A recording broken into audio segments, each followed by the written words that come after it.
Sebagian besar dari kita ingin berhenti dari itu, tapi tidak berdaya, tidak mampu untuk berhenti dengan itu. Ya. Dari mana tidak mampu? Dari ketergantungan, dari adiksi. Nah, baru akan akibat lalai tidak berdaya dari ketergantungan itu, mulailah hidup jadi tidak terkendali. Ini prinsipnya adalah kejujuran. Untuk bangkit kemudian berpikir secara mandiri, ini betul ilmunya Carlo. Langkah satu ini adalah langkah di mana kita menyadarkan diri kita ini kalah perang. Di langkah satu, kita diharapkan dan diarahkan untuk jujur melihat kerusakan yang timbul akibat adiksi kita.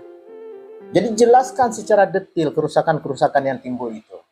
Maka ya silakan teman-teman konselor mencari pengayaan dampak-dampak dari penggunaan.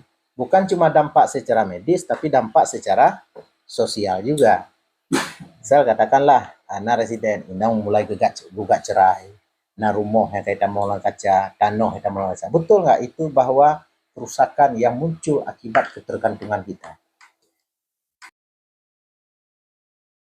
Sesungguhnya syaitan itu bermaksud hendak menimbulkan permusuhan dan kebencian di antara kamu lantaran meminum khamar dan berjudi, dan menghalangi kamu dari mengingat Allah dan sembahyang. Maka berhentilah kamu dari mengerjakan pekerjaan itu.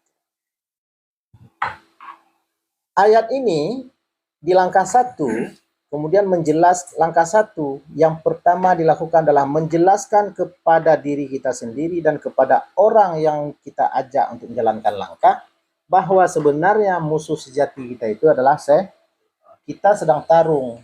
Ada dua sisi dalam diri kita, sisi baik dan sisi buruk.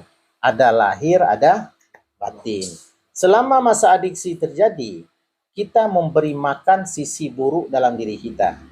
Ketika kita masih dalam dunia adiksi, kita hanya memberi makan lahir kita, bukan rohani kita, jasmani kita. Jadi di dalam diri yang semakin besar sisi buruknya, maka sisi baiknya menjadi semakin kurus, semakin kecil.